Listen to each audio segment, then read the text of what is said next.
Okay, so hello everyone, good evening. All set for weekend? So weekend की preparation कैसे चल रही है? चलिए, इस वीकेंड पर I have something special for you, और वो स्पेशल क्या है? आज जब हम लोग क्लास कंप्लीट करेंगे, क्लास कंप्लीट करने के बाद यूनिट्स एंड डायमेंशन में जो डायमेंशनल फॉर्मूला होता है उसको फाइंड करने के जो मेथड्स हमें डिस्कस करने थे, उतना पोर्शन हमारा कंप्लीट हो जाएगा। और उसी मेथड के ऊपर आज आपको एक असाइनमेंट मिलेगा जो कि आपका एक वीकेंड असाइनमेंट होगा। पर हाँ, कल उसे हम लोग डाउट सेशन में डिस्कस भी करेंगे। मैंने आपको बताया था आपका डाउट सेशन इस वीकेंड शेड्यूल्ड होगा सैटरडे। कल टाइमिंग्स में भी आपको इन्फॉर्म कर दूंगा। क्लास एंड तक आपको सारी इन्फॉर्मेशन मिल जाएगी। बट अभी हाल फिलहाल स्टार्टिंग करते हैं कंसेप्ट से। तो आपको याद आ रहा होगा लास्ट टर्न पर हम लोग फाइंड कर रहे थे dimensional formula of different physical quantities, और उनकी बात चल रही थी, डिस्कशन चल रहा था।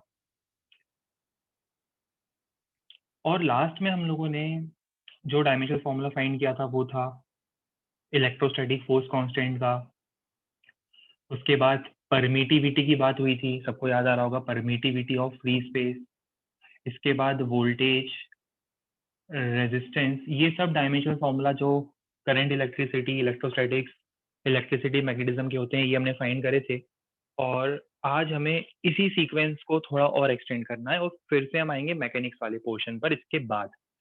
पहले थोड़ा सा इसमें कुछ और फॉर्मूले देखेंगे, फिर मैकेनिक्स वाले पोर्शन पर भी हमें आज फिर से आना है। चलिए, तो एक काम करते हैं, दिन की स्टार्टिंग करते हैं कुछ क्वेश्चंस के साथ। आपको फाइंड करना है dimensional formula of specific resistance. ये क्वेश्चन का पार्ट ए है, और क्वेश्चन का बी पार्ट है। आपको इसके बाद डायमेंशनल फॉर्मूला फाइंड करना है स्पेसिफिक कंडक्टेंस का। सिर्फ 1 मिनट दूंगा, जल्दी से ये सॉल्व करो, और उसके बाद हम लोग भी इसका अप्रोच देखेंगे, हम लोग भी डिस्कस करेंगे, इसका अप्रोच कंसिडर करेंगे।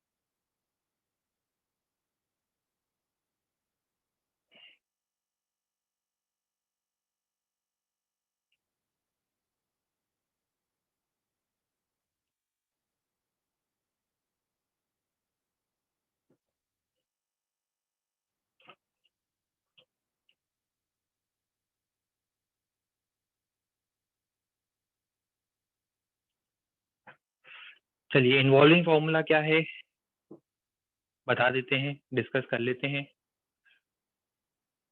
Let's start with specific resistance. आपको याद है हम लोगों ने कल रेजिस्टेंस का डायमेंशनल फॉर्मूला फाइंड किया था। तो R इक्वल्स टू, आपने ये फॉर्मूला पढ़ा होगा 9th या 10th क्लास में, R equals to rho l by a. देखा हुआ फॉर्मूला है, R equals to rho l by a. देखो, इस फॉर्मूले में दो टर्म्स हैं जो हमारे लिए इंपॉर्टेंट हैं। R is called resistance, R is called resistance, पर ये जो रो आता है, रो को हम बोलते हैं specific resistance. Sometimes also goes by the name of resistivity. In case if you want you can note it down. ये तो रेजिस्टेंस हो गया, this is called specific resistance. देखो, स्पेसिफिक वर्ड यूज कर रहा हूँ साथ में, रेजिस्टेंस तो है ही, स्पेसिफिक रेजिस्टेंस। और कई बार इसको हम क्या बोलते हैं, रेजिस्टिविटी भी बोलते हैं। क्या बोलते हैं? रेजिस्टिविटी। ये है रेजिस्टेंस, ये है स्पेसिफिक रेजिस्टेंस और रेजिस्टिविटी। चलिए, अब इसके हेल्प से हम लोग इसका फाइंड करना चाहते हैं डायमेंशनल फॉर्मूला। बहुत इजी है ये तो। रेजिस्टेंस के लिए क्या था, कल ही पढ़ा था, M1 L2 T -3 A -2। रो का डायमेंशनल फॉर्मूला पता करना है। Length, L is length, L क्या है? लेंथ। एरिया, एरिया क्या हो जाएगा? L square. देखना इसे ए समझ के मल्टीप्लाई मत कर देना, ये एरिया है, एरिया का डायमेंशनल फॉर्मूला हो जाएगा L square. Is it clear to everyone?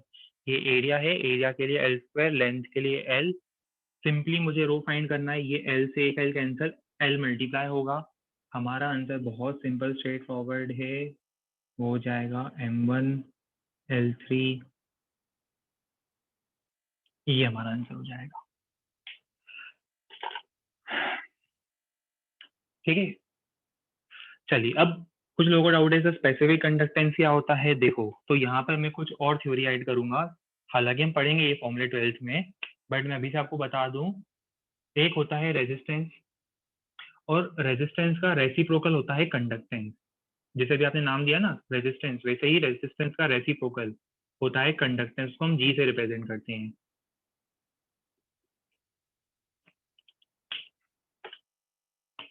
ये क्या है, ये है रेजिस्टेंस,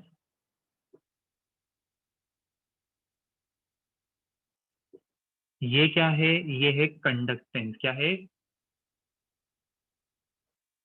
रेजिस्टेंस का रेसिप्रोकल कंडक्टेंस।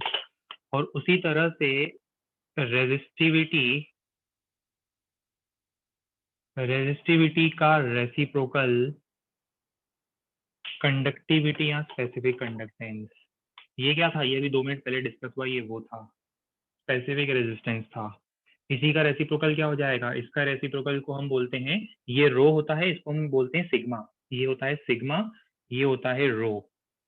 रो को हम क्या बोलते हैं, स्पेसिफिक रेजिस्टेंस, और इसके रेसिप्रोकल को हम क्या बोलेंगे, स्पेसिफिक कंडक्टेंस। तो टर्म्स में कंफ्यूज मत होना, 2 टर्म्स बताए मैंने आपको, रेजिस्टेंस और कंडक्टेंस, स्पेसिफिक रेजिस्टेंस और स्पेसिफिक कंडक्टेंस, राइट।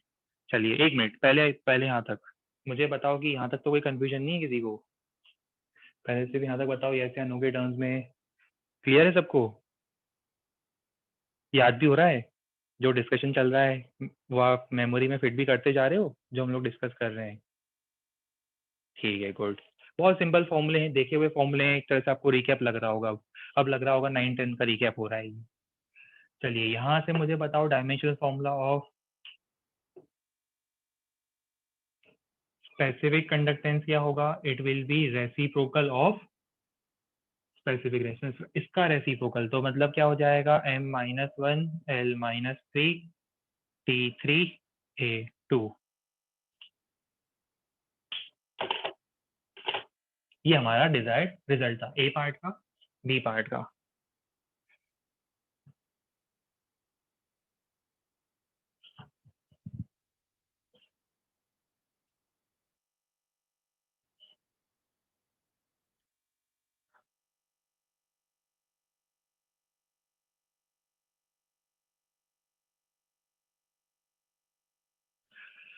चलिए moving on to next formula. अब आपको मैं 2 नए टर्म्स दे रहा हूँ जिनके बारे में आपको थोड़ा कम नॉलेज होगा, इसके फॉर्मूले में मैं आपकी हेल्प करूंगा। 12th में तो ये बहुत फेमस फॉर्मूले होने वाले हैं, 12th में बहुत वेल नोन फॉर्मूले होने वाले हैं, तब तो आपको ऐसे ही याद हो जाएगा, जब हम वो टॉपिक पढ़ेंगे तब तो आपको ऐसे ही याद हो जाएगा। एज ऑफ नाउ आपको मैं 2 टर्म्स बता रहा हूँ, first one is electric field,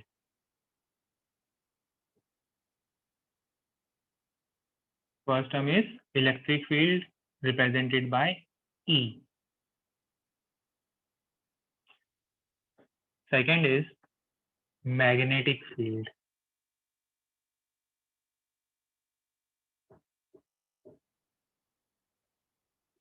represented by B। अब इनका एग्जैक्टली मैथमेटिकल मीनिंग क्या होता है वो तो हम 12th में पढ़ेंगे, अभी मैं आपको एक फॉर्मूला दे रहा हूँ, आपको याद रखना है, field is force divided by charge, field, electric field is force divided by charge, force divide by charge को हम क्या बोलते हैं, फील्ड बोलते हैं, इलेक्ट्रिक फील्ड। मैग्नेटिक फील्ड का केस में होता है, आपको फॉर्मूला यूज करना है F equal to I L B, ये वैसे फोर्स का फॉर्मूला है, करंट कैरिंग वायर को मैग्नेटिक फील्ड में रखने पर उस पर कितना फोर्स लगता है। पर अभी हमारा कंसर्न फॉर्मूले से ज्यादा नहीं है, हमारा कंसर्न किस बात से है, अगर मान लो आपको ये फॉर्मूला पता होता, जो कि आपको पता चल भी जाएगा जब आप वो चैप्टर पढ़ोगे मैग्नेटिज्म, तब हमें पता चल भी जाएगा कि ये फॉर्मूला कहाँ से आता है, क्यों आता है, किस लिए आता है। बट अभी हमारा कंसर्न है, अगर किसी ने हमें ये फॉर्मूला बता दिया, किसी ने हमें ये फॉर्मूला बता दिया, तो क्या इन दोनों फॉर्मूलों के हेल्प से क्या अभी हम इलेक्ट्रिक फील्ड और मैग्नेटिक फील्ड के डायमेंशनल फॉर्मूला फाइंड करना जानते हैं क्या? तो हमारा आंसर है डेफिनेटली जानते हैं। जल्दी से 1 मिनट दे रहा हूँ, ट्राई करो।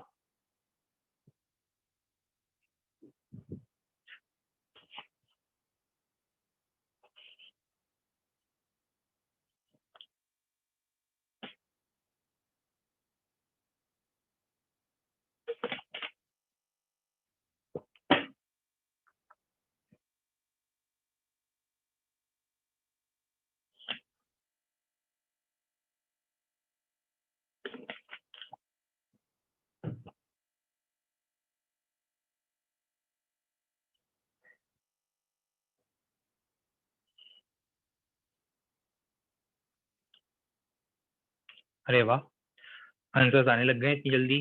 गुड। काफी लोगों ने ऑलमोस्ट दोनों पार्ट सॉल्व कर ही लिए, आंसर भी बता दिए मुझे। आंसर भी सही है।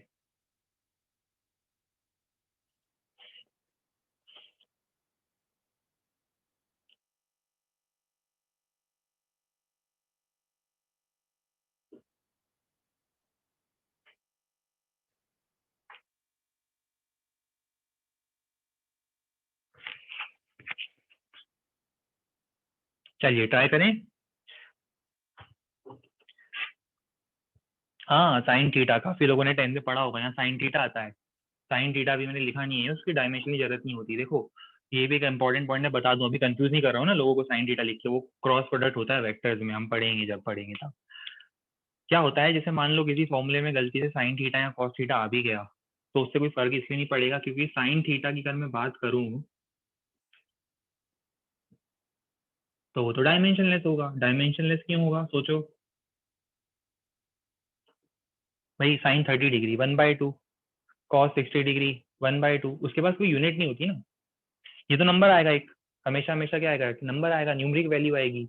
एंगल की बात नहीं कर रहा हूँ मैं, एंगल के भी साइन कॉस ट्रिग्नोमेट्रिक रेशियो की बात कर रहा हूँ। Sine theta, cos theta, tan theta, ठीक है।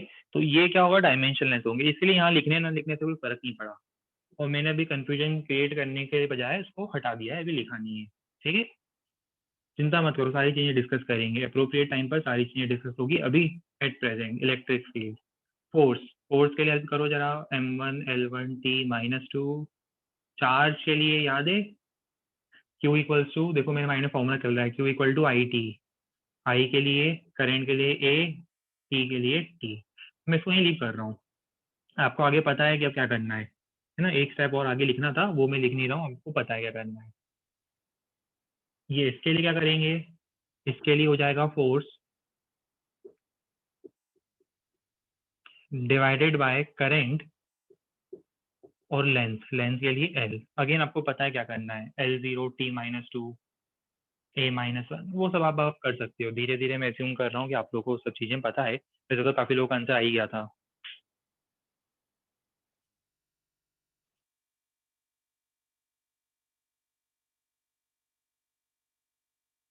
हाँ, अभी ये कुछ बेसिक फॉर्मूले हैं जो अगर आप याद करोगे तो ठीक है, नहीं भी याद करोगे तो एटलीस्ट 12th में तो पढ़ ही लोगे, तब तक याद करने की जरूरत नहीं पड़ेगी। थोड़ा बहुत याद कर सकते हो, कर लो अभी से, 12th में काम आएंगे।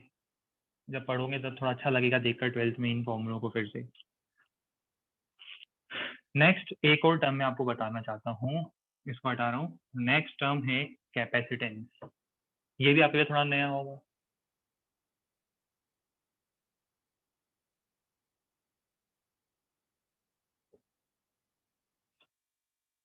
क्या होता है, ये एक डिवाइस होता है कैपेसिटर, जो बहुत सारे इलेक्ट्रिकल इंस्ट्रूमेंट, इलेक्ट्रॉनिक इंस्ट्रूमेंट्स में, इलेक्ट्रॉनिक सर्किट्स में यूज होता है। और एक होता है इंडक्टर, जिसके कारण हम पढ़ते हैं इंडक्टेंस। बहुत इंटरेस्टिंग चीजें हैं सब, Faraday's law of electromagnetic induction वगैरह जब आएगा 12th में तब और मजा आएगा। हाल फिलहाल अभी इसके टेक्निकल डिटेल में जा नहीं सकते जब तक वो 12th वाले टॉपिक स्टार्ट नहीं होते, बट अभी आपको मैं कुछ फॉर्मूले दे रहा हूँ। कैपेसिटेंस और इंडक्टेंस के कुछ मैं फॉर्मूले दे रहा हूँ आपको। कैपेसिटेंस के लिए आप फॉर्मूला यूज करो, एक काम करो, आप फॉर्मूला यूज करो एनर्जी का। Energy equals to Q² by 2C। अब ये फॉर्मूला होता है C वैल्यू वाले कैपेसिटर में जब क्यू चार्ज होता है तो उसके अंदर एनर्जी होती है। अब आप कंफ्यूज हो जाओगे, सर क्या बोल रहे हैं, वो तो 12th में पता चलेगा। सी वैल्यू वाले कैपेसिटर में जब क्यू चार्ज होता है तो उसके अंदर इतनी एनर्जी स्टोर होती है, क्यों क्या कैसे वो तब आएगा, बट अभी मान के चलो ये फॉर्मूला है अपने को, अभी तो फॉर्मूले से मतलब है। वैसे ही इंडक्टर के अंदर एनर्जी स्टोर होती है जब करंट जाता है उसमें, और उसमें एनर्जी होती है हाफ एल आई स्क्वायर। ये दो बहुत फेमस फॉर्मूले हैं 12th क्लास के जो मैंने आपको भी दिए हैं, और आपको पता है, आपका एम क्लियर है। करो डायमेंशनल फॉर्मूला फाइंड। देखो ये बढ़िया बात है, मैं क्वेश्चन देता हूँ और देते से ही मुझे आंसर मिलने लग जाते हैं और बिल्कुल सही आंसर मिलते हैं। Good, very good.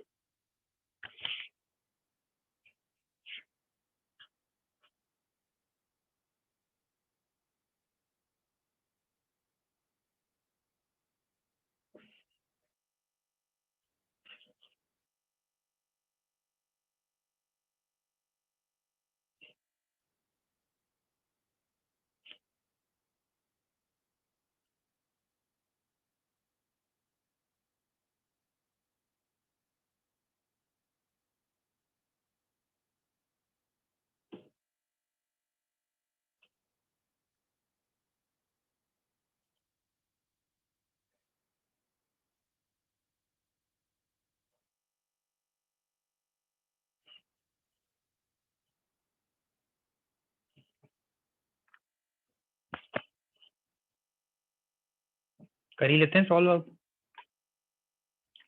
आंसर तो बहुत देर से दे चुके हैं सब लोग। देखो, डायमेंशनल फॉर्मूला ऑफ कैपेसिटेंस हो जाएगा, यहीं पे लिख दे रहा हूँ, डायमेंशनल फॉर्मूला ऑफ कैपेसिटेंस हो जाएगा dimensional formula of Q square divided by dimensional formula of two. क्या होगा, डायमेंशनलेस प्योर नंबर है, आपको बताया था। नंबर को ध्यान नहीं देना है, नंबर प्योर नंबर डायमेंशनलेस होगा। तो बताओ, क्यू चार्ज होता है ए इंटू टी, चार्ज होता है ए इंटू टी और उसका स्क्वायर। ई क्या है, ए इलेक्ट्रिक फील्ड नहीं है ना, कंफ्यूज मत होना। क्या होता है, देखो हमारे पास साइन लिमिटेड है, सिंबल लिमिटेड है। अभी कुछ लोगों के माइंड में क्या होता है ना, कुछ लोग नए होते हैं 11th में एकदम से, वो बोलते हैं ये तो क्या है कि ई तो सर ने अभी थोड़ी देर पहले इलेक्ट्रिक फील्ड के लिए यूज किया था, अब थोड़ी देर बाद सर ई एनर्जी के लिए यूज कर रहे हैं, कल से भैया मैं ई किसी और चीज के लिए भी यूज कर सकता हूँ। वो क्या होता है कि लिमिटेड सिंबल है हमारे पास, ठीक है। जैसे होता है ना कि नाम लिमिटेड है अभी, अब अंकित नाम के आपको बहुत सारे लोग मिल जाएंगे, अभिषेक नाम के बहुत सारे लोग मिल जाएंगे, अब हर एक को तो हर नाम दे नहीं सकते ना, तो वैसे ही कुछ समझ लो, ठीक है। हर एक सिंबल को अपन बहुत जगह यूज करते हैं, जैसे अभी थोड़ी देर बाद मैं स्मॉल के की बात करूंगा, ठीक है। तो बहुत से लोग कंफ्यूज हो जाएंगे, अरे सर स्मॉल के तो कूलम्स कांस्टेंट भी था, थोड़ी देर बाद स्प्रिंग कांस्टेंट बोल दूंगा, 15 मिनट बाद बोल्ट्जमैन कांस्टेंट बोल दूंगा, थोड़ी देर बाद मैं के को जो है वो थर्मल कंडक्टिविटी बोल दूंगा, ठीक है। इस के को ही अकेले मैं चार अलग अलग फिजिकल क्वांटिटीज से एसोसिएट कर दूंगा। फिर आप बोलोगे कि कौन सा के कहाँ यूज होना है, वो आपको पता चलता है जब आप फॉर्मूला देखते हो, समझ में आता है कि ये फॉर्मूले में ये ई एनर्जी थी, क्योंकि आपको पता होता है उसका फॉर्मूला है, राइट। आपको पता होता है उसका फॉर्मूला क्या होता है, इसलिए आपको पता है उसमें ई एनर्जी है, ठीक है। तो कंफ्यूज नहीं होना कि सर ये कैसे, ई तो फील्ड थी अब एनर्जी हो गई। एनर्जी क्या क्या लिखेंगे बताओ, m1 L2 T-2, आगे की स्टोरी आपको खुद ही सॉल्व करना है। कर लूंगी मैं मुझे पूरा पता है कि अब आप लोग इसके बाद कैलकुलेशन कर सकते हो। चलिए सेम केस, इसके लिए क्या लिखूंगा, एनर्जी डिवाइडेड बाय करेंट का स्क्वायर, मतलब ए स्क्वायर, ठीक है। एक स्टेप और ले जाना, ए स्क्वायर को ऊपर ले जाना, -2 कर देना।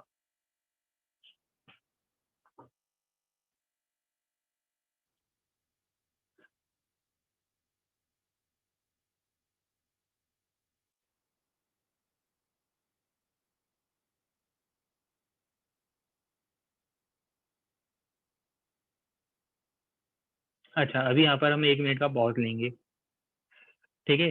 अभी पॉज क्यों ले रहे हैं हम 1 मिनट का, अब हम लोग डाउट एंटरटेन करेंगे 2 मिनट के लिए। अब जल्दी जल्दी जिस जिसको डाउट है वो बता दो, कुछ डाउट है यहाँ तक। और उल्टे सीधे डाउट नहीं पूछना है ना, फालतू के डाउट नहीं पूछना है, काम के डाउट है तो पूछना है अपने को।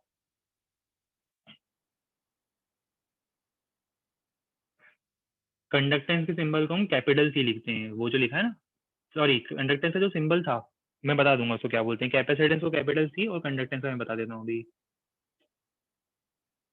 हाँ देखो, हमने कहा था ना, पूछोगे आप डाउट वैसा, चार्ज को कैपिटल क्यों लिखें स्मॉल क्यों लिखें। देखो, चार्ज को कैपिटल क्यू भी लिखा जाता है, स्मॉल क्यू भी लिखा जाता है ना, चार्ज के लिए चल जाता है। हम कई बार 12th में भी चार्ज को कैपिटल क्यू लिखेंगे, स्मॉल क्यू लिखेंगे। जैसे मास को कई बार हम कैपिटल एम लिख देते हैं, स्मॉल एम लिख देते हैं, घबराने वाली बात नहीं है, है ना। हैबिचुअल हो जाओगे, आपको पता चल जाएगा कि अब कौन सी वैल्यू को कैसे लिखा जाता है। किसी ने कंडक्टेंस के लिए पूछा था, अभी देखो याद है, हमने स्पेसिफिक रेजिस्टेंस स्पेसिफिक कंडक्टेंस की बात कर रहे थे हम। स्पेसिफिक रेजिस्टेंस स्पेसिफिक कंडक्टेंस, और ऐसा लिखा था मैंने, पता होगा वैसे तो सबको, है ना। इसको क्या बोलते हैं, रो, RH रो। ये सिग्मा, इसको क्या बोलते हैं, सिग्मा। ठीक है, किसी को कुछ और याद आ रहा है तो बता दो जल्दी से। हाँ, सप्लीमेंट्री यूनिट जो थी उनके पास कोई डायमेंशनल फॉर्मूला नहीं होगा। अरे, इंडक्टेंस में एल ही तो इंडक्टेंस है, एल को ही तो इंडक्टेंस बोल रहा हूँ मैं इतनी देर से।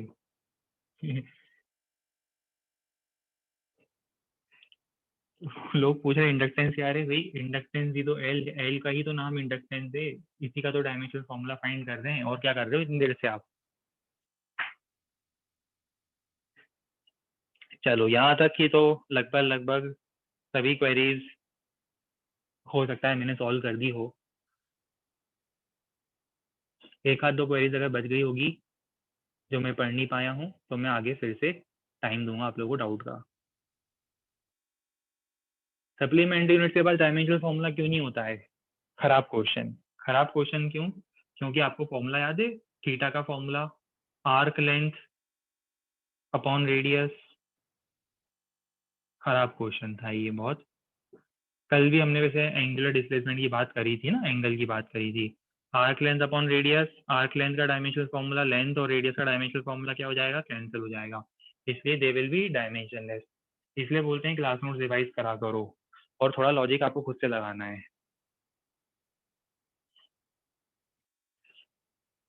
चलिए, अभी थोड़ा और आगे बढ़ेंगे अब हम।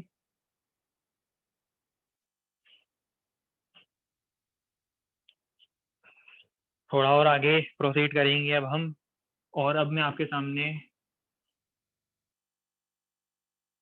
दो नए फॉर्मूले रख रहा हूँ, अब रैंडम फॉर्मूले रख रहा हूँ मैं, मैकेनिक्स के, थर्मोडायनेमिक्स के, बिल्कुल रैंडम फॉर्मूले हो सकते हैं। अब आपके सामने मैं दो नए फॉर्मूले रख रहा हूँ। पहला फॉर्मूला है स्प्रिंग का। पहला फॉर्मूला किसका है, स्प्रिंग का। स्प्रिंग देखिए सब लोगों ने। स्प्रिंग में क्या होता है, जब हम उसको उसके ऊपर फोर्स लगाते हैं, खींचते हैं जब हम स्प्रिंग को, तो उसमें आता है एलोंगेशन। क्या आता है, एलोंगेशन। देखा है, स्प्रिंग खींचते हो एलोंगेट होती है। तो इसके लिए एक फॉर्मूला होता है, बहुत फेमस रिलेशन होता है, इसको हम बोलते हैं Hooke's law. Sir Robert Hooke का दिया हुआ फॉर्मूला होता है। कंसर्न अभी नहीं है फॉर्मूले से, पढ़ना ही है हमें तो। वैसे ये मैकेनिक्स में आगे जाकर डिटेल में समझेंगे क्यों होता है, कैसे होता है। अभी एफ इक्वल टू के, अभी देखो क्या आ गया फिर से। एफ क्या है, फोर्स। एक्स क्या है, एलोंगेशन, मतलब कितनी स्प्रिंग एलोंगेट हो गई, 1 सेंटीमीटर, 2 सेंटीमीटर एलोंगेशन। ये जो स्मॉल के दिख रहा है, स्मॉल के को इस फॉर्मूले में हम बोलते हैं स्प्रिंग कांस्टेंट। क्या बोलते हैं इसको, स्प्रिंग कांस्टेंट। देखो फिर से क्या आ गया, पर इस बार अलग नाम है इसका, स्प्रिंग कांस्टेंट। ठीक है, इस बार ये स्प्रिंग कांस्टेंट है। जैसे होता है ना मूवी में, शाहरुख खान आता है, अलग अलग मूवी में आता है, अलग अलग नाम होते हैं उसके, अलग अलग रोल होते हैं। हर मूवी में अलग अलग नाम के साथ, अलग अलग रोल के साथ आता है, वैसे ही स्मॉल के की स्टोरी चल रही है। हर बार वो क्या होता है, उसका नाम भी चेंज हो जाता है, और उसका पर्पस जो होता है वो भी चेंज हो जाता है। चलिए, इसके बाद एक फॉर्मूला आपको और बताता हूँ। आइडियल गैस के लिए आपने इक्वेशन पढ़ी होगी, नहीं पढ़ी होगी तो पढ़ लोगे बहुत जल्दी, केमिस्ट्री में पढ़ ही लोगे बाद में थोड़े समय में। PV equal to NRT। देखिए ना वैसे ये इक्वेशन, अरे वाह, देखो सबने देखी है ना। हाँ गुड, वेरी गुड। चलो, इतना तो सबने देखा हुआ है अभी। यहाँ पर ये आर क्या है, आर को हम क्या बोलते हैं, gas constant, universal gas constant. मैं चाहता हूँ कि आप यहाँ से गैस कांस्टेंट और यहाँ से स्प्रिंग कांस्टेंट का डायमेंशनल फॉर्मूला बताओ। दो अलग अलग क्वेश्चन है आपके सामने।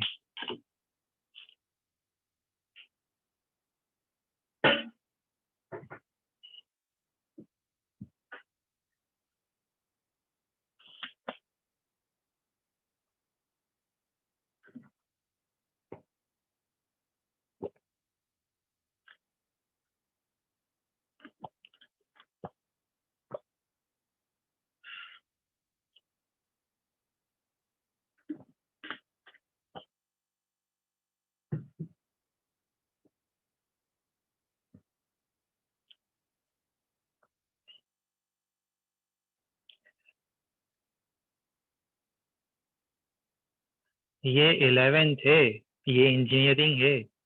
यहाँ पे एक चीज को एक बार बताने पर ही ग्रेस्प करना स्टार्ट करना है हमें। अब बार बार एक ही चीज नहीं पूछेंगे सर एक्स क्या है। अभी हमने बताया था एक्स इज एलोंगेशन। आपका माइंड बिल्कुल शार्प अटेंटिव होना चाहिए। सर ने क्या कहा था 2 मिनट पहले? ठीक है, सर ने 2 मिनट पहले क्या कहा था? एक्स क्या है? स्प्रिंग के अंदर आने वाला एलोंगेशन।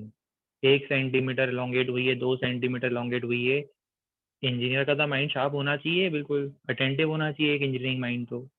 बार बार एक चीज थोड़ा रिपीट करेंगे हम। एलोंगेशन मतलब स्प्रिंग की लेंथ में कितना चेंज आया है।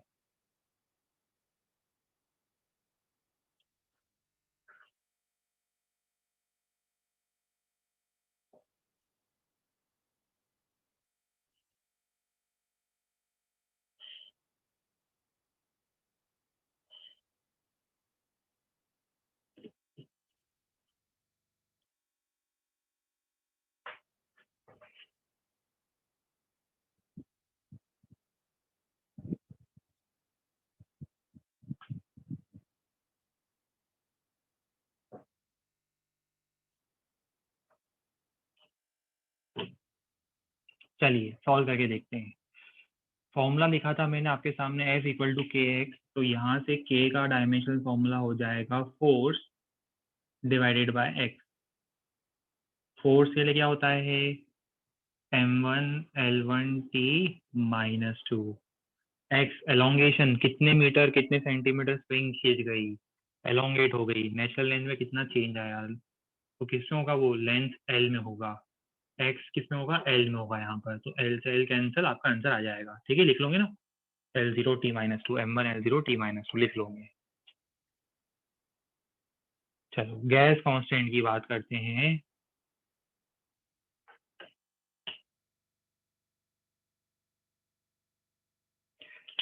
धीरे धीरे मोमेंटम बिल्डअप करते जाएंगे, स्पीड बढ़ती जाएगी। ठीक है, फर्स्ट गियर से सेकंड गियर, सेकंड गियर से थर्ड गियर, धीरे धीरे मोमेंटम बिल्डअप होता जाएगा। अब P equal to NRT, R equal to PV।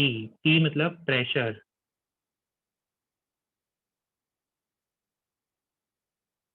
P मतलब प्रेशर। प्रेशर के लिए क्या लिखते हो? फोर्स। ये है फोर्स, देख लो ध्यान से, ये है force, right? Force divided by area. चलेगा? ऐसा लिख दूं चलेगा थोड़ी देर के लिए? प्रेशर होता है फोर्स अपॉन एरिया, तो फोर्स अपॉन एरिया। क्योंकि हमें याद नहीं था एकदम से फॉर्मूला, तो हमने ऐसा लिख दिया। वॉल्यूम, बी क्या है? वॉल्यूम। वॉल्यूम के लिए होता है L3। ये पूरा सॉल्व हो गया। Divided by N. एन किसी ने पूछा सर क्या होता है? एन होता है नंबर ऑफ मोल्स। याद है? मोल्स के लिए मैंने बताया था MOL लिखते हैं हम लोग। मोल्स के लिए हम MOL लिखते हैं। टी क्या है? टेम्परेचर। टेम्परेचर के लिए कैपिटल के। इसी में सॉल्व करूंगा इस बार में। चलो लिख देते हैं, एक स्टेप और ही तो जाएगा। M1 ये कितना हो जाएगा? ये हो जाएगा L2 T -2 K-1 मोल -1। देखो, इसको बोलते हैं डायमेंशनल फॉर्मूला। ये है डायमेंशनल फॉर्मूला। मतलब गैस कांस्टेंट जो है वो मास के फर्स्ट पावर पर, लेंथ के सेकंड पावर पर, टाइम के -2 पावर पर, टेम्परेचर के -1 पावर पर, मोल के -1 पावर पर। ये सब फंडामेंटल, 1 2 3 4 5 फंडामेंटल क्वांटिटीज पर डिपेंड कर रहा है। देखो, ये जो गैस कांस्टेंट है 1 2 3 4 5 अलग अलग फंडामेंटल क्वांटिटीज के अलग अलग पावर्स पर डिपेंड कर रहा है, तब जाके ये बनता है फॉर्मूला। बात समझ में आई किस तरह से डिराइव्ड क्वांटिटीज को हमें फंडामेंटल क्वांटिटीज के टर्म में एक्सप्रेस करना है?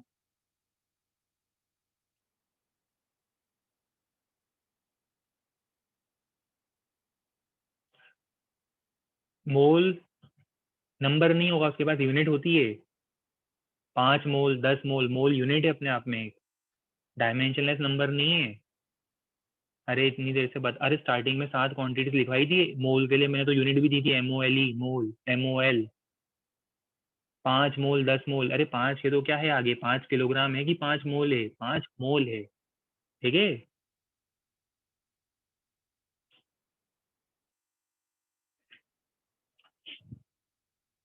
चलिए बाद में देखेंगे। अब किसी के कुछ छोटे मोटे डाउट हैं तो। वी क्या है? अरे वॉल्यूम बताया तो था अभी मैंने आपको।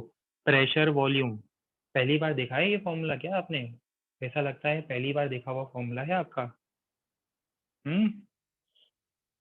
पी प्रेशर वी वॉल्यूम, अरे बहुत फेमस होने वाला है ये फॉर्मूला, इतना फेमस होने वाला है क्या बताएं। ये मतलब अभी रुको जरा, केमिस्ट्री में पढ़ो जरा इस फॉर्मूले को, इतना फेमस हो जाएगा ये फॉर्मूला, दिन रात आपको बस यही फॉर्मूला दिखेगा।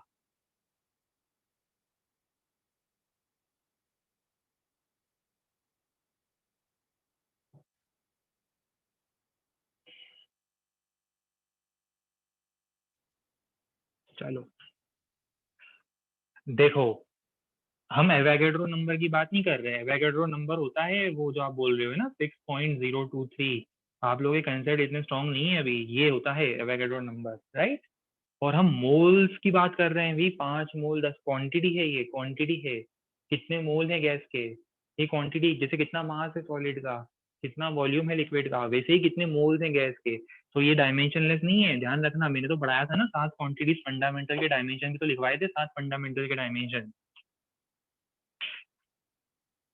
ऐसे करोगे सब लोग तो कैसे होगी इंजीनियरिंग हमारी।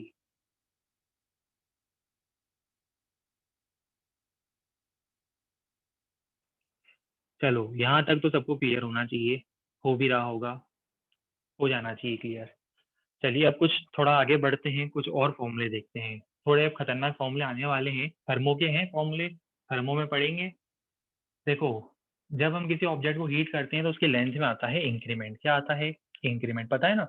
मैं मेटल को हीट करूंगा तो उसकी लेंथ बढ़ जाती है, तो सवाल ये उठता है कि लेंथ कितना बढ़ती है, इसको बोलते हैं डेल्टा एल। डेल्टा एल मतलब ये एक ही चीज है पूरी, डेल्टा एल मतलब इंक्रीज इन लेंथ, इसको क्या बोलते हैं? ये है increase in length.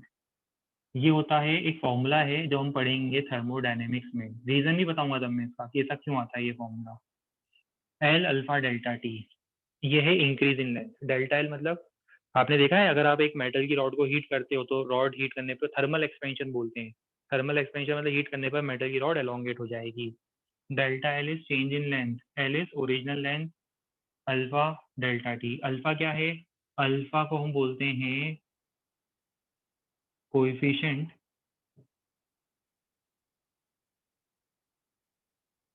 Of linear expansion, क्या बोलते हैं? Coefficient of linear expansion.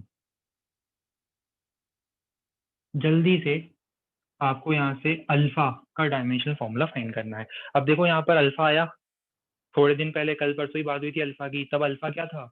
तब अल्फा सर्कुलर मोशन में आया था, याद है? अल्फा सर्कुलर मोशन में मैंने एंगुलर एक्सेलरेशन बोला था उसको, वो एंगुलर एक्सेलरेशन अलग है, ये तो बिल्कुल अलग है, ये कोएफिशिएंट ऑफ लीनियर एक्सपेंशन है। कंफ्यूज मत होना कि सर दोनों को आपने अल्फा लिखा है।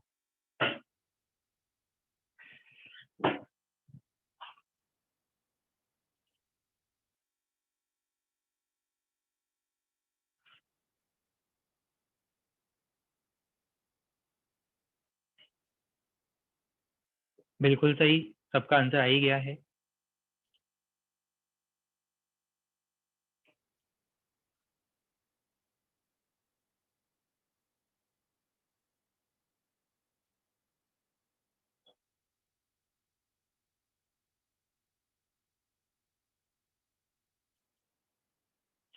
डेल्टा एल का मतलब चेंज इन लेंथ। देखो आप लोग सुनते नहीं हो, पहली बार में गड़बड़ पता है क्या होती है, फिर मुझे थोड़ा सा ऐसा लगता है कि आप इंजीनियर बनने वाले हो और पहली बार में आप लोग ध्यान से सुनते नहीं हो कोई भी चीज़। मैंने स्टार्टिंग में क्या बताया था, मैं देखो हर चीज़ बार बार रिपीट नहीं कर सकता।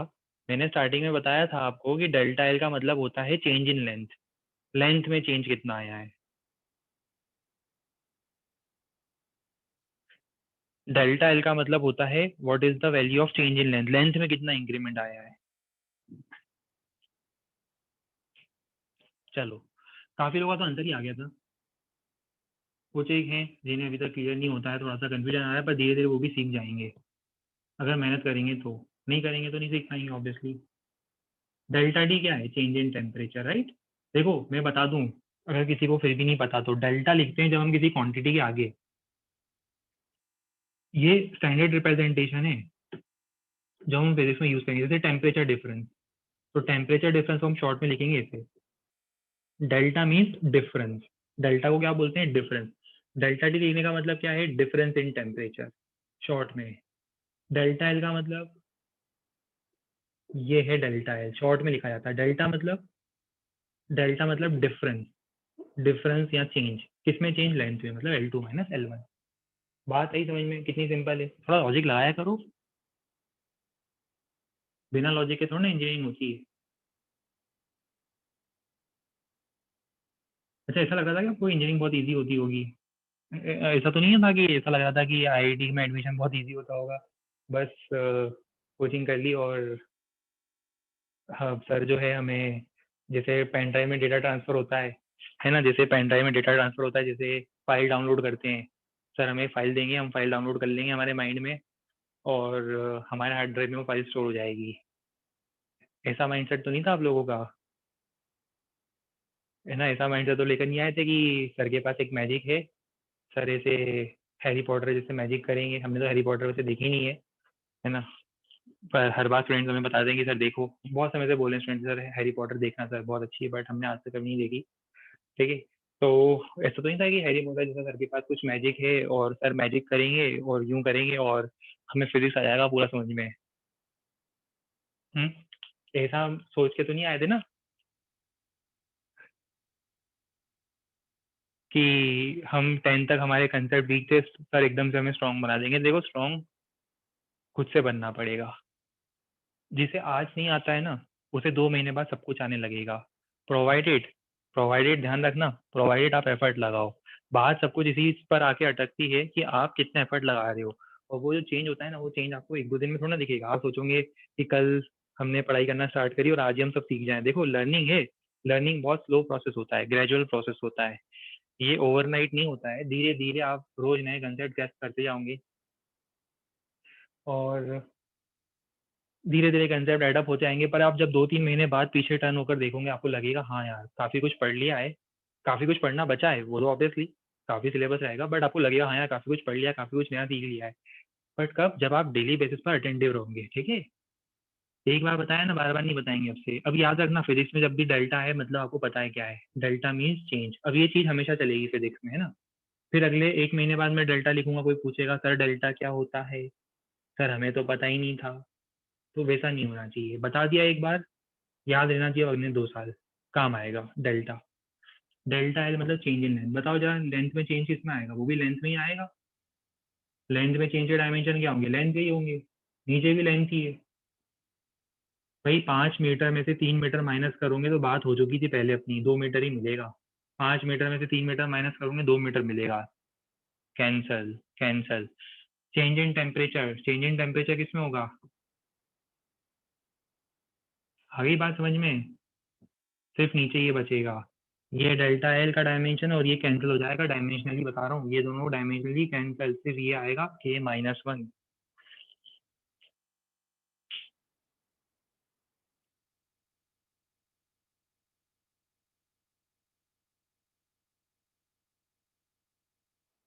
हाँ भाई, जितने भी हैरी पॉटर बैठे हैं इस बैच में, क्या सबको ये क्लियर है? कोई हैरी पॉटर रह तो नहीं गया है?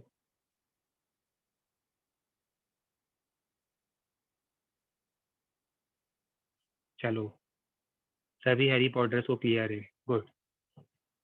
देखो वैसे भी फिजिक्स में मैजिक से कम थोड़ा है, आगे अभी पता चलेगा जब हम, अभी तो क्या है ये एक्चुअल फिजिक्स नहीं बोल सकते। ठीक है, डायमेंशन है अपने सिलेबस में, जब मजा तो तब आएगा ना जब मैकेनिक्स स्टार्ट होगा। असली मजा तो फिजिक्स का तभी आता है जब असली फिजिक्स स्टार्ट होता है।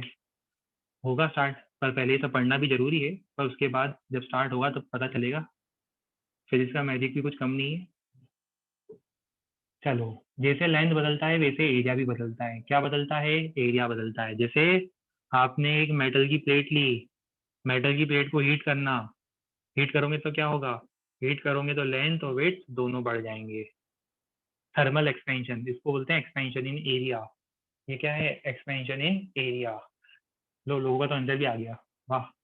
इसको हम बोलते हैं कोएफिशिएंट ऑफ, यहाँ पे आता है बीटा, अल्फा के बाद आता है बीटा, इसको हम बोलते हैं coefficient of superficial, superficial expansion मतलब एरिया में एक्सपेंशन। कंफ्यूज होता है ना नाम से, धीरे धीरे नाम भी सीख जाओगे आप। 2-4 बार पढ़ोगे ना नाम सबके, तो समझ में आ जाएगा फिजिक्स में किसको क्या बोलते हैं। पहली बार में एकदम से नया लगता है। सुपरफिशियल एक्सपेंशन आंसर आ गया, बहुत बढ़िया।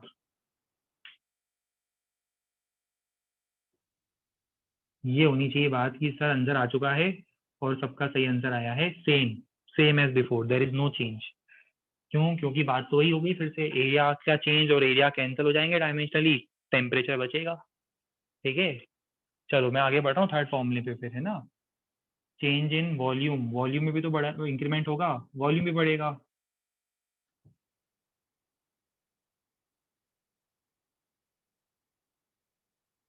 अगर आप किसी थ्री डायमेंशन ऑब्जेक्ट को हीट करते हो तो वॉल्यूम भी बढ़ना शुरू हो जाता है, इसको हम बोलते हैं वॉल्यूमेट्रिक एक्सपेंशन।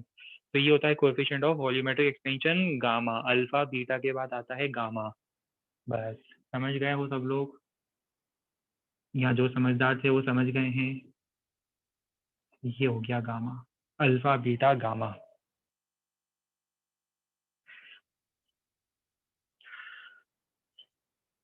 चलो तो थोड़ा और स्टोरी के डिटेल में जाते हैं अब, थर्मो के और थोड़ा डिटेल में जाते हैं, कुछ और फॉर्मूले मैं आपको बताना चाहता हूँ। हालांकि जो फॉर्मूले अभी हम डिस्कस कर रहे हैं ना, ये सब बहुत इंटरेस्टिंग है, जब टॉपिक्स आएंगे ना तब आपको समझ में आएगा, अच्छा इस फॉर्मूले का ये यूज होता है, ये मीनिंग होता है, तब मजा आएगा असली में। चलो अभी तो हाल फिलहाल Q equal to M S delta T एक फॉर्मूला होता है।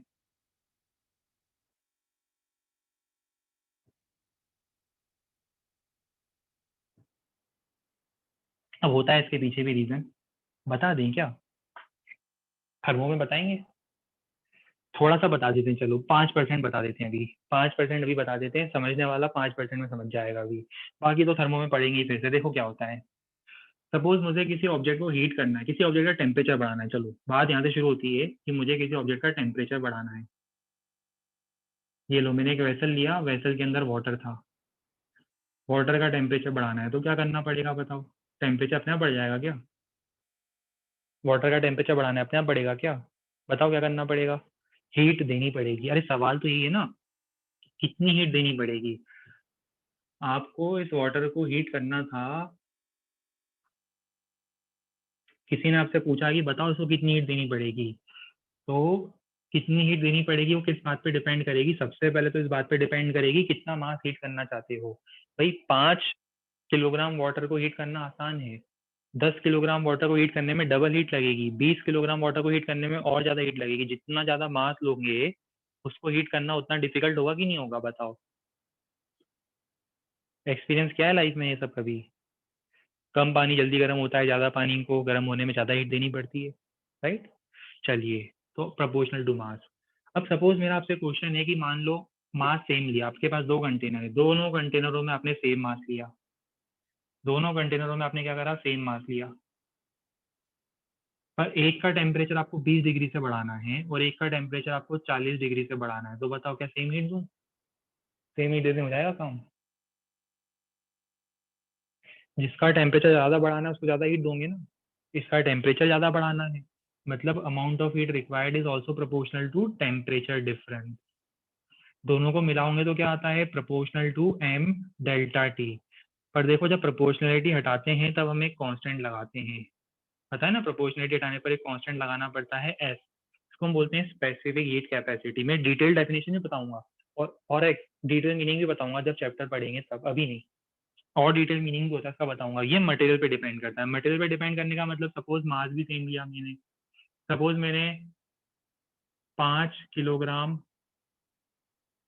आयरन लिया और 5 किलोग्राम मैंने एल्यूमिनियम लिया, और दोनों का टेम्परेचर मेरे को 20 डिग्री बढ़ाना है, तो क्या बताओ फिर भी सेम हीट देनी पड़ेगी क्या? Same mass, same temperature difference, पर सेम हीट फिर भी नहीं देनी पड़ेगी, क्योंकि कुछ मटेरियल्स होते हैं जो जल्दी हीट होते हैं, कुछ जो होते हैं हीट गेन करने में टाइम लगाते हैं, जिनकी हीट स्टोरेज की कैपेसिटी ज्यादा होती है उनको ज्यादा हीट देनी पड़ती है, वो ज्यादा हीट लेते हैं। तो इसका मतलब एक कांस्टेंट होगा जो मटेरियल पे भी डिपेंड करेगा, वो होता है स्पेसिफिक हीट कैपेसिटी। वाटर के लिए भी वैल्यू पढ़ेंगे, बहुत सारे कैलकुलेशन करेंगे, पर सब कुछ थर्मोडायनेमिक्स में। अभी मैंने आपको वैसे बताना नहीं था, मीनिंग बता दिया आपको, ब्रीफ मीनिंग बताया है, डिटेल मीनिंग तब समझेंगे। ठीक है चलो,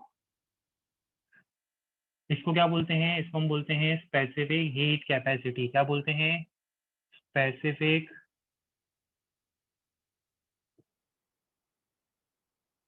हीट कैपेसिटी। काफी लोगों का आंसर आ चुका था, देखो good. Heat form of energy, energy के लिए m1, heat is a form of energy, energy के लिए इतना डिवाइडेड बाय मास, मास के लिए m, टेम्परेचर डिफरेंस के लिए k। हो गई स्टोरी खत्म। आगे आपको पता है क्या करना है।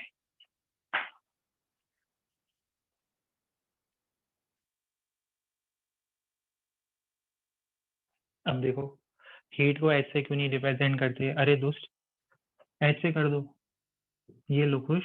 अब हम क्यू से करते हैं 11th क्लास में, तो हम क्या करें बताओ, हीट को क्यू से रिप्रेजेंट किया था 11th क्लास में, अब एच से क्यों नहीं करते, क्यू से क्यों करते हैं, रिप्रेजेंटेशन है, उससे कोई फर्क नहीं पड़ता। ठीक है, ऐसे उल्टे सीधे सवाल मत पूछा करो जिसका जवाब किसी के पास ना हो। लोगों का मन कर रहा था हीट को क्यू से रिप्रेजेंट करने का, उन्होंने क्यू से रिप्रेजेंट करना स्टार्ट कर दिया।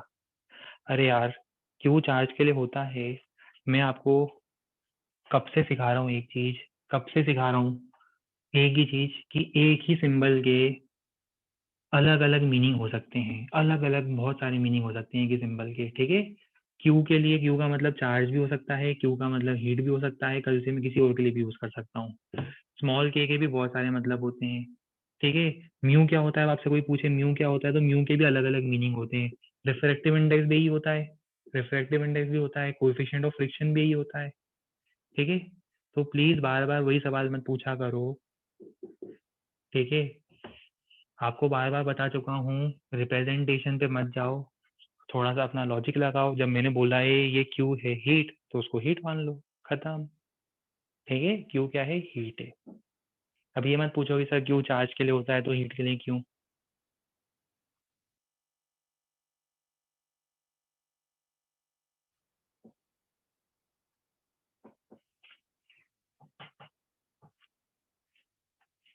कुछ लोगों की कैसेट वहीं अटकी पड़ी है, अभी तक वहीं अटकी पड़ी है, उनको ही समझ नहीं आ रहा क्यू क्या है, चार्ज है कि क्या है। ठीक है, चलो वैसे ही देखो, एक टर्म और पढ़ने वाले हैं अब हम, ये तो आ गया आपका स्पेसिफिक हीट कैपेसिटी। एक टर्म और, एक फॉर्मूला और, ये भी फॉर्मूला है हीट का, पर देखो ये गैस के लिए लगता है, तो आप समझ जाओ। अब याद है Q is proportional to mass, पर गैस के लिए क्या होता है, मास की जगह मोल मेजर करते हैं, तो मास की जगह मोल मेजर करते हैं, और ऑब्वियसली बात है टेम्परेचर चेंज भी आएगा। फॉर्मूले का मीनिंग अब मैं आपको डिटेल में थर्मो में समझाऊंगा, अभी तो बहुत सारे बच्चे वैसे ही कंफ्यूज हैं, क्यू को लेकर ही कंफ्यूज है, तो अभी ये समझाने का मतलब नहीं है फिर, है ना। अभी से समझा के मैं और प्रॉब्लम ज्यादा बढ़ाना नहीं चाहता हूँ आपकी। जिसको क्लियर था ठीक है, जिसको क्लियर नहीं था ना, अभी फॉर्मूला हम पढ़ेंगे थर्मो में डिटेल में, भूल जाओ इस फॉर्मूले को। दूसरा फॉर्मूला आपके सामने है, जिसको हम बोलते हैं मोलर हीट कैपेसिटी। देखो लास्ट फॉर्मूले जैसा ही है, लास्ट फॉर्मूले जैसा ही है। कौन है भाई ये, आप डायमेंशनल फॉर्मूला, डायमेंशनल लॉ कब पढ़ाओगे। अरे भाई मेरे, मैं कितनी बार बोल चुका हूँ सारी चीजें एक सीक्वेंस में चलेगी, क्या मैं पहले ही दिन सारी चीजें पढ़ा दूं आपको। और वो एक ही मैसेज को आप 10-10 बार करते हो, मुझे समझ भी नहीं आता कि हम 11th में आए हैं तो हमारे पास एक थोड़ा सा माइंड जो होता है हमारा मैच्योर हो जाता है। हम बता चुके हैं, सारी चीजें पढ़ेंगे ना हम सारी चीजें पढ़ेंगे, आप क्यों चिंता करते हो। अब ये बताओ पहले ही दिन में आपको सारी चीजें कैसे पढ़ा दूं। पहले एक सीक्वेंस होगा ना, पहले हम सबके डायमेंशनल फॉर्मूला देखेंगे, फिर मैं डायमेंशनल लॉ भी पढ़ाऊंगा क्या होता है, सारी चीजें पढ़ाएंगे हम। थोड़ा पेशेंस रखो। ठीक है, धीरे धीरे होमवर्क भी देंगे, सब कुछ करेंगे, आप थोड़ा शांति तो रखा करो। यही है ना, अभी प्रॉब्लम क्या है, आप मेरे को जानते नहीं हो, मैं आपको जानता नहीं हूँ। ठीक है, तो एकदम से आप लोगों के माइंड में डर बैठा रहता है। अरे सब पढ़ेंगे यार, थोड़ा पेशेंस रखा करो।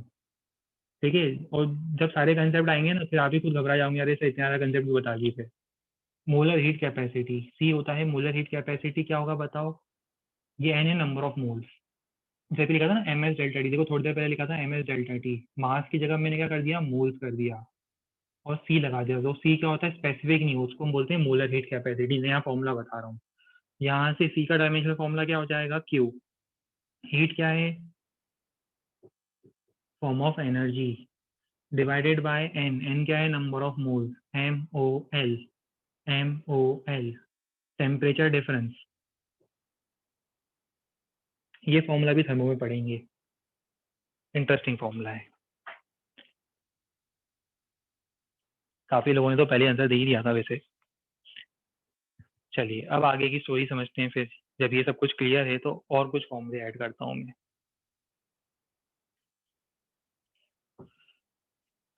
अब एक इंटरेस्टिंग फॉर्मूला जिसको हम बोलते हैं कंडक्शन का formula, heat conduction. Heat conduction का फॉर्मूला होता है, थोड़ा सा बता देता हूँ, है ना, ग्लिम्स दे देता हूँ बस, पूरा नहीं समझाऊंगा अभी। ये थर्मो में पढ़ेंगे डिटेल में। अभी ऐसा समझ लो कि दो ब्लॉक्स हैं, एक हायर टेम्परेचर एक लोअर टेम्परेचर है, हायर टेम्परेचर लोअर टेम्परेचर। इनके बीच में मैंने एक रॉड कनेक्ट कर दी। क्या कनेक्ट कर दी? एक रॉड कनेक्ट कर दी। ये देखो, ये रॉड कनेक्ट कर दी। बस मुझे इतना बता दो कि रॉड कनेक्ट करने पर हीट कहाँ से कहाँ फ्लो करेगी? हीट फ्लो करेगी कि नहीं करेगी? हीट एनर्जी का फॉर्म कहाँ से कहाँ फ्लो करेगा? Higher temper, good, very good, high से लो, जो कि T2 मैंने बताया था हायर है, T1 लोअर है, तो यहाँ से देखना कि हीट फ्लो करना स्टार्ट करेगी इस डायरेक्शन में। अब सवाल है कि रेट ऑफ फ्लो क्या होगा? रेट ऑफ फ्लो समझ में आता है? Rate of flow of heat with time, time के साथ rate of flow of heat, इसको बोलते हैं heat divided by time, rate of flow of heat, flow पर सेकेंड, बिल्कुल सही। रेट ऑफ फ्लो का मतलब होता है हीट, अगर टी टाइम में क्यू हीट फ्लो करते हैं तो क्यू बाई टी होता है rate of flow of heat, कितने रेट से हीट फ्लो कर रही है। टाइम नीचे है, हीट ऊपर है, heat divide by time, joule पर सेकंड समझ लो, जूल पर सेकंड में आएगा रेट ऑफ फ्लो। पावर, हाँ, एक तरह से पावर है, कितनी पावर, थर्मल पावर ट्रांसफर हो रही है, पर इसको अभी हम बोलेंगे rate of flow of heat, ठीक है। किस पे डिपेंड करेगी, कुछ आइडिया दे सकते हो? समझ में आ रही है बात की सबसे पहले तो इस बात पे डिपेंड करेगी, चलो सबसे पहले तो सिंपल करते हैं, सबसे पहले इस बात पे डिपेंड करेगी टेम्परेचर डिफरेंस कितना ज्यादा है। जितना ज्यादा टेम्परेचर डिफरेंस होगा उतनी ज्यादा हीट फ्लो करेगी। टेम्परेचर डिफरेंस ज्यादा रखोगे ज्यादा जल्दी हीट फ्लो करेगी। और किस पे डिपेंड करेगी? जितनी थिक रॉड लोगे, जितनी मोटी रॉड लोगे उतना ज्यादा हीट ट्रांसफर होने में हेल्प मिलेगी। पर जितनी लंबी रॉड लोगे उतनी खराब बात है, proportional, inversely proportional to length, inversely proportional to length, समझ में आ रहा है कुछ? बड़ी रॉड लो, हीट कम फ्लो कर पाएगी, छोटी रॉड लो, हीट जल्दी फ्लो कर जाएगी। प्रोपोर्शनलिटी हटाएंगे, कांस्टेंट लगाएंगे, कांस्टेंट ऑफ प्रोपोर्शनलिटी। अब फिर क्या आ गया? अब फिर पता है एक स्टूडेंट मुझसे पूछेगा, सर ये के, ये स्प्रिंग कांस्टेंट क्यों आ गया है यहाँ पर सर? एक स्टूडेंट अभी मुझे पता है फिर से डाउट पूछेगा थोड़ी देर में इस बैच में से कि सर ये स्प्रिंग कांस्टेंट, यहाँ तो स्प्रिंग है ही नहीं सर, ये आपने स्प्रिंग, बिल्कुल इनोसेंट से डाउट पूछेंगे, सर स्प्रिंग कांस्टेंट क्यों लगा दिया आपने? ये के क्या है? के स्प्रिंग कांस्टेंट नहीं है, ये एक ऐसा कांस्टेंट है जो मटेरियल पर भी डिपेंड करेगा। कोई मटेरियल अच्छा कंडक्टर होता है, कोई खराब कंडक्टर होता है, ठीक है। सब कुछ सेम होने के बाद भी देखो हर मटेरियल एक जैसा कंडक्ट नहीं करता है। देखो अभी सारे कंसेप्ट में सेम पढ़ा रहा हूँ, पर हर एक स्टूडेंट एक जैसा एब्जॉर्ब नहीं कर रहा है, हर एक स्टूडेंट एक जैसा कंडक्ट नहीं कर रहा है कंसेप्ट को, कोई कम कर रहा है कोई ज्यादा कर रहा है। तो बस वैसे ही क्या होता है, ये क्या है के बताओ? के को हम बोलते हैं थर्मल कंडक्टिविटी कोएफिशिएंट, इसका नाम क्या है? कोएफिशिएंट। आपके सामने जितनी भी इक्वेशन लिख रहा हूँ ना, ये सब बहुत फेमस इक्वेशन हैं।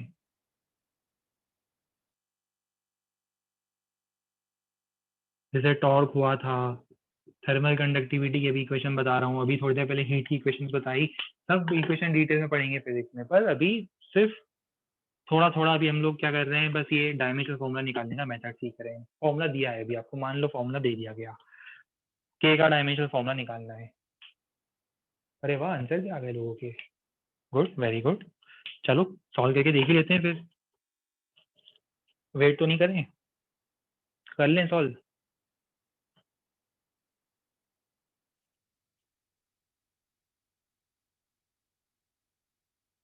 चलो करते हैं सॉल्व।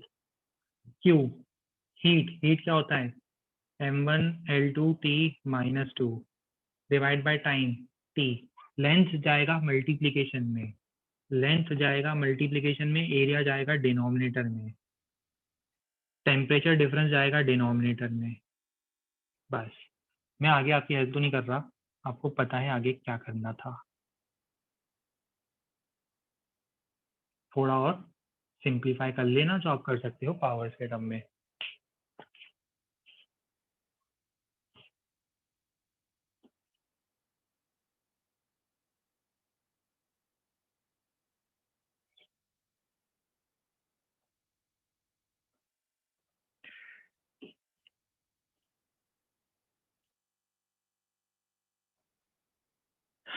चलो अब थोड़े सी फॉर्मूले बस पढ़ने हैं अपने को भी, और थोड़े से फॉर्मूले बचे हैं जो इंपॉर्टेंट है, अभी हमने उसने कवर करे हैं। बस हमें मेथड सीखना था डायमेंशन फाइंड करने का, वो अब हम सीख चुके हैं लगभग मैं एज्यूम कर रहा हूँ डायमेंशन फाइंड करने का मेथड आप सीख चुके हो, राइट। आंसर नहीं लिखेंगे, आंसर कैलकुलेशन है ना, कैलकुलेशन में थोड़ा ना क्लास में टाइम वेस्ट करेंगे, कैलकुलेशन आता है ना सबको, कैलकुलेशन तो नहीं करवाओगे मुझसे। कल से मैं 40 × 2 डिवाइड बाय 3 लिख दूंगा, वो मेरा आंसर होगा, आप तो कैलकुलेट कर सकते हो ना आगे। वैसे ही अभी कैलकुलेशन आपको करना है, आप लोग 11th में हो, ये 10th वाली हैबिट अब नहीं चलेगी। आंसर लिख चुका था मैं, वही आंसर था, उसको आपको सिंप्लीफाई खुद से करना है, राइट। चलिए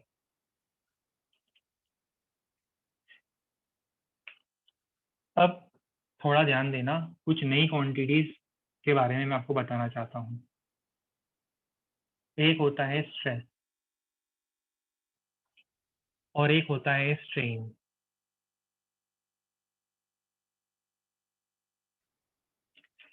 स्ट्रेस होता है restoring force per unit area. अब आप पूछोगे सर रिस्टोरिंग फोर्स क्या है।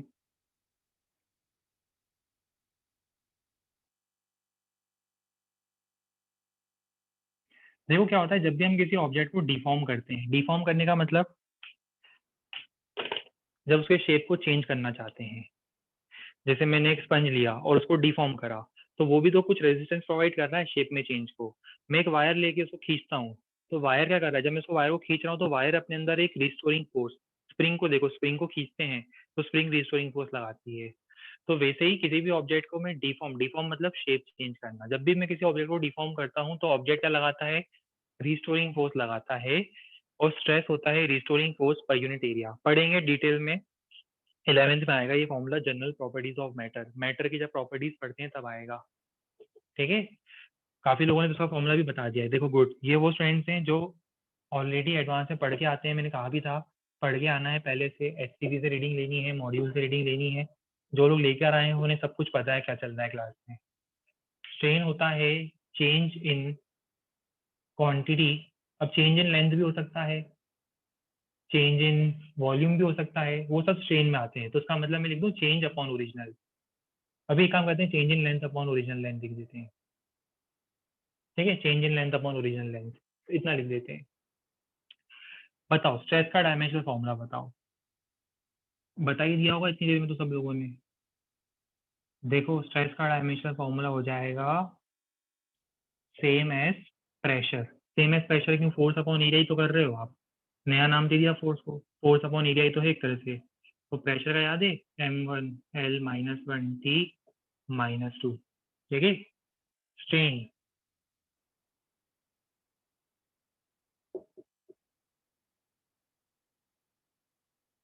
डायमेंशनलेस, भाई चेंज अपॉन ओरिजिनल में change in length upon original length तो कैंसिल हो जाएगा, डायमेंशनलेस हो जाएगा। बात समझ में आई।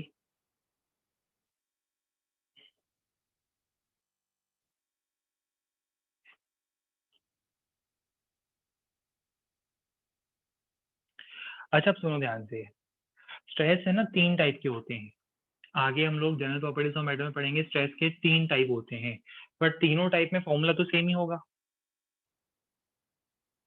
अभी होमवर्क दूंगा, बिगनर बॉक्स 1 करना है नहीं करना है वो सब मैं बताऊंगा, आप लोग पेशेंस, पेशेंस रखना है अपने को, ठीक है। काम डाउन, पेशेंस रखना है, बिगनर बॉक्स का होमवर्क मैं बताऊंगा आपको, ठीक है।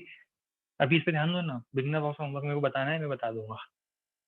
स्ट्रेस 3 टाइप के होते हैं, ठीक है। एक वॉल्यूमेट्रिक होता है, एक टेंसाइल या कंप्रेसिव जिसको बोलते हैं वो होता है, और उसके अलावा एक और स्ट्रेस, 3 स्ट्रेस होते हैं, मतलब आप टोटल इन जनरल अपन पढ़ाएंगे, तीनों के नाम भी बताएंगे, पूरा डिटेल में डिस्कस करेंगे। पर अभी मान लो आपने कोई बुक पढ़ी उसमें 3 अलग अलग नाम दिए स्ट्रेस के, तो आप कंफ्यूज हो रहे हो कि कौन सा स्ट्रेस क्या है। फॉर्मूला सबका एक जैसा ही है, फॉर्मूला सबका एक जैसा ही, कोई भी स्ट्रेस हो आंसर ही आएगा। 3 अलग अलग स्ट्रेन होते हैं, कोई भी स्ट्रेन हो फॉर्मूला यही है, ठीक है। अब ध्यान रहे, एक बहुत फेमस इक्वेशन है फिजिक्स में, stress is proportional to strain, stress is proportional to strain. Proportionality हटाते हैं तो यहाँ एक कांस्टेंट आता है कैपिटल ई, कैपिटल ई को हम बोलते हैं कोई बता सकता है? किसी को आइडिया कैपिटल को क्या बोलते हैं? Good, very good, good. Modulus of elasticity, nice. Modulus of elasticity, elastic properties होती है मैटर की जो हम पढ़ेंगे जीपीएम में, जिसको हम बोलते हैं मॉड्यूलस ऑफ इलास्टिसिटी। और अच्छा, इसका नाम बता सकते हो? इसका नाम क्या है? ये फेमस रिलेशन का नाम, इस फेमस रिलेशन का नाम क्या है? ये भी बता दो चलो मुझे एक बार, ये इस फेमस रिलेशन का नाम क्या है? कुछ आइडिया? गुड, वेरी गुड, बहुत बढ़िया, गुड।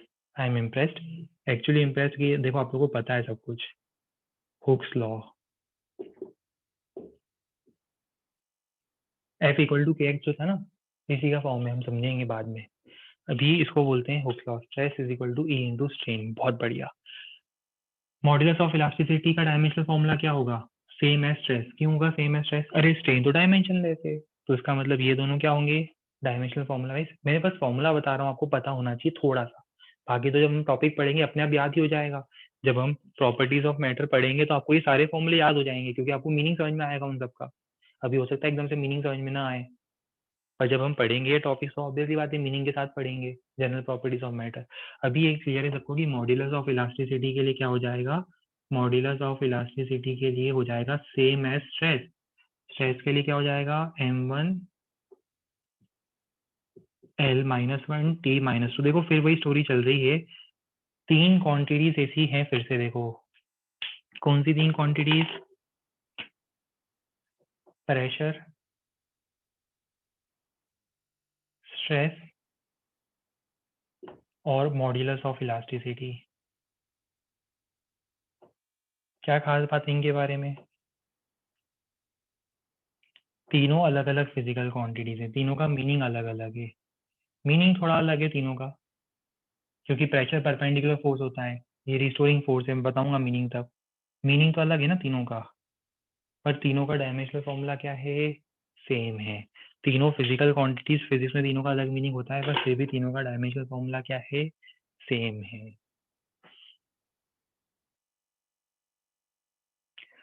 चलिए अब आगे एक चीज और बता दूं अब आपको, ये जो मॉड्यूलस ऑफ इलास्टिसिटी होते हैं ना, तीन टाइप के स्ट्रेस और तीन टाइप के स्ट्रेन, तीन टाइप के स्ट्रेस और तीन टाइप के स्ट्रेन के करस्पॉन्डिंग तीन टाइप के मॉड्यूलस ऑफ इलास्टिसिटी होते हैं। एक होता है यंग्स मॉड्यूलस, मतलब ये ई के ही टाइप होते हैं। तीन टाइप के स्ट्रेस, तीन टाइप के स्ट्रेन के करस्पॉन्डिंग तीन तीन टाइप के ई होते हैं। एक होता है यंग्स मॉड्यूलस, इसको बोलते हैं वाई। वाई क्या है? Young's modulus. नाम बताते जा रहा हूँ, अभी काम अभी आएंगे नहीं कुछ।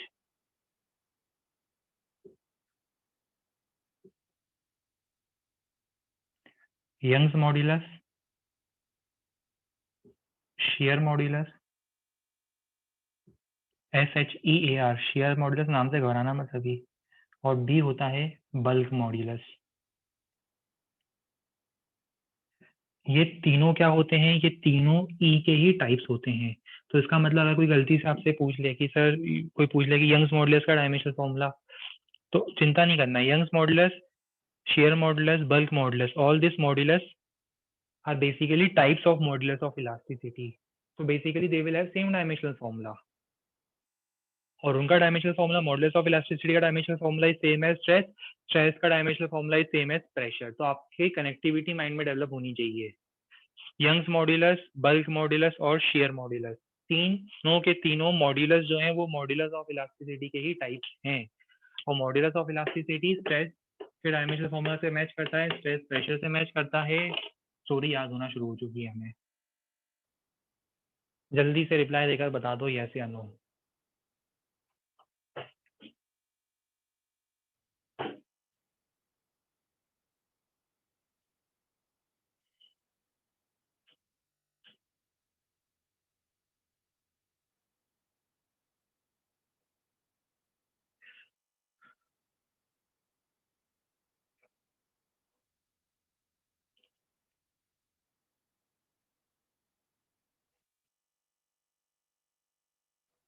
चलिए क्लियर हो गया, good, very good.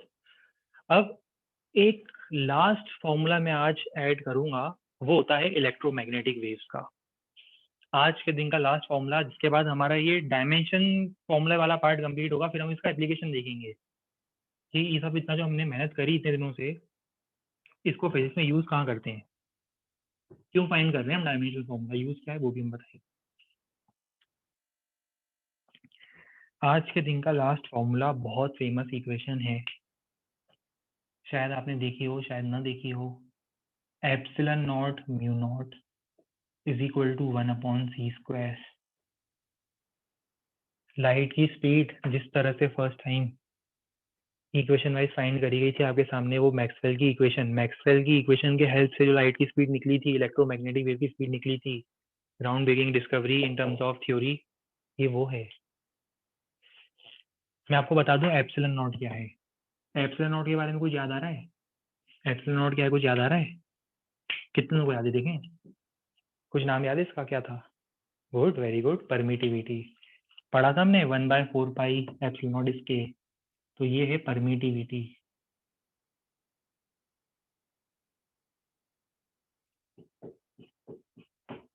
Mu naught के बारे में कुछ आइडिया है क्या? ये मैग्नेटिज्म में था, परमिटिविटी वैक्यूम की है, इसलिए अभी मैं शॉर्ट देख रहा हूँ परमिटिविटी, ठीक है, पूरा नहीं लिख रहा हूँ उसको। म्यू नॉट के बारे में कुछ आइडिया है? गुड, रिफ्लेक्टिव इंडेक्स नहीं है, रिफ्लेक्टिव इंडेक्स नहीं है, काफी लोगों को वैसे पता था।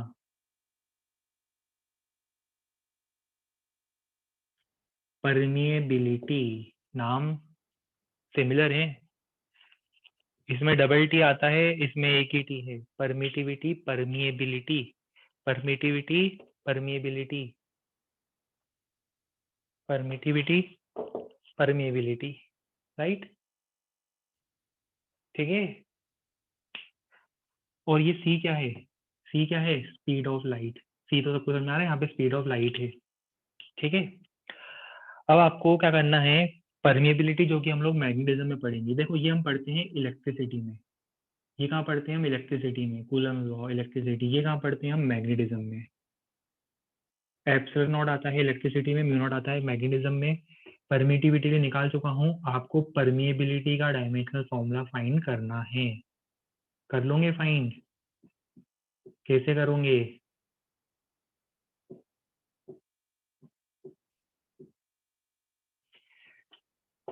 ऐसे करोगे। अरे जीरो नहीं है यार, एप्सिलॉन नॉट के लिए याद है निकाला था, एप्सिलॉन नॉट के लिए निकाला था, एप्सिलॉन नॉट के लिए dimensional formula C, speed of light, dimensional formula रख के कैलकुलेट करना आता है, कर लोगे कैलकुलेट? क्या मैं ट्रस्ट कर सकता हूँ आप लोगों के ऊपर की कैलकुलेशन हो जाएगा ये? अब कर लूँ ट्रस्ट? अच्छा, कॉन्फिडेंट नहीं हो अभी इतने, फिर तो डेफिनेटली मैं आप पे ट्रस्ट करूंगा कि आप इसके अंदर एप्सिलॉन नॉट का डायमेंशनल फॉर्मूला जो हमने कॉपी में लिखा है देख कर लिखोगे। सी का डायमेंशनल फॉर्मूला आपको पता है, स्पीड ऑफ लाइट है LT-1, सॉल्व करोगे म्यू नॉट का डायमेंशनल फॉर्मूला मिल जाएगा। चलो इसको अपन यहाँ पर, अभी जाना मत, मुझे कुछ अनाउंसमेंट करनी है, पहले सुन के जाना। यहाँ तक अपन ने अभी बात करी आज कंप्लीट डायमेंशनल फॉर्मूला की। अब इसके बाद हम नेक्स्ट टर्म पर क्या करेंगे? अब नेक्स्ट टर्म इंटरेस्टिंग होने वाला है जब हम बात करेंगे एप्लीकेशन पार्ट की। अब हम इसके बाद नेक्स्ट टर्म पर बात करेंगे किसकी? एप्लीकेशंस ऑफ डायमेंशनल एनालिसिस की। अब मीनवाइल अब बात करते हैं थोड़ा सा होमवर्क की। अब बात रही होमवर्क की, तो सबसे पहले मैं आपको एक प्रैक्टिस शीट प्रोवाइड करूंगा,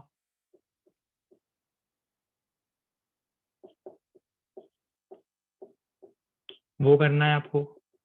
आपके मॉड्यूल में जो बिगनर बॉक्स दिया हुआ है उसमें से सिर्फ वो क्वेश्चंस करने हैं जिनमें डायमेंशनल फॉर्मूला फाइंड करना है।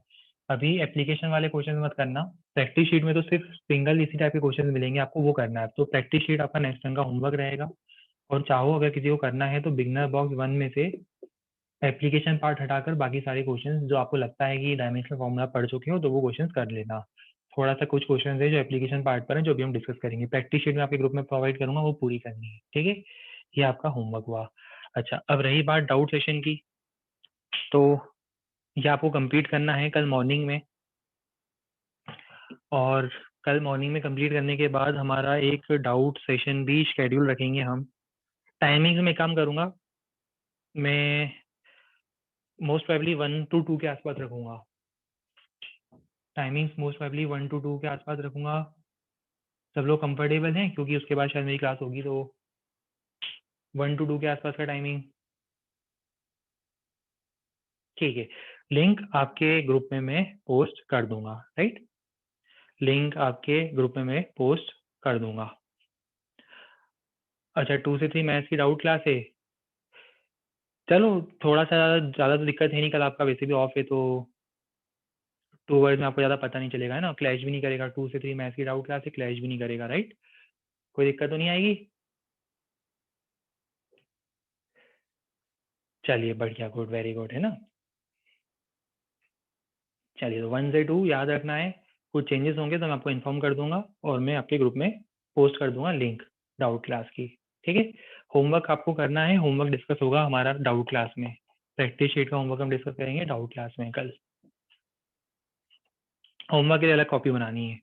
हाँ, असाइनमेंट होमवर्क के लिए अलग कॉपी बनानी है। क्लास नोट्स में बिल्कुल प्रिसाइज अच्छा काम करना है। जो थ्योरी है वो बिल्कुल प्रिसाइजली लिखनी है। क्लास नोट्स अलग, होमवर्क की कॉपी अलग। चलिए, इसके साथ आज के सेशन को मैं यहाँ पे पॉज कर रहा हूँ। आगे नेक्स्ट टर्न पर कंटिन्यू करेंगे। Good bye and take care.